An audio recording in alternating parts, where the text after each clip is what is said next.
सखी के हमरा बढ़ गइल। ऐसन मंत्र मारी कि लइकन के नजर पड़ जाए। ताबीज बना दियो झाजी फुलौना दुनू बढ़ जाए।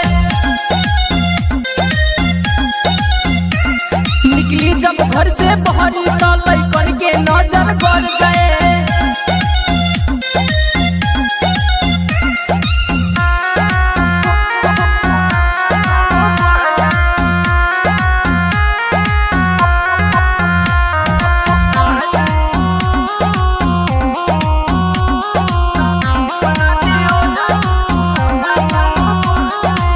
बचपन में लागे कोनो खोटे हो गइल, एही से दुनू छोटे छोटे हो गइल।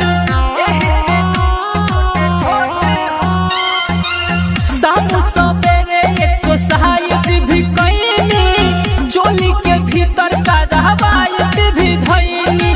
शादी हमरो हो जाए तो भतरा पाले पड़ जाए। ताबीज बना दियो झाजी फुलौना दुनू बढ़ जाए।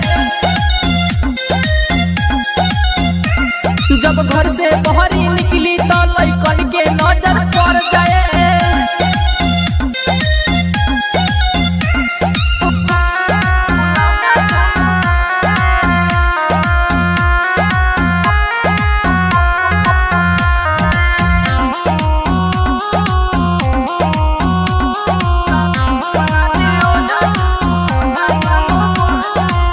विजय मुबारक बात अंदर के बा, एही पफीदा दिल अंदर के बा।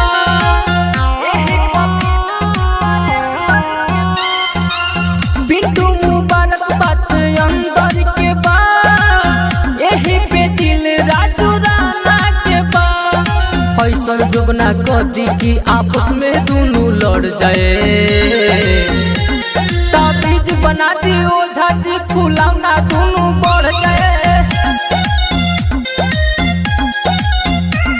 जब घर से बहरी निकली तो लइकन के नजर पड़ जाए। Jagdamba recording studio Motipur.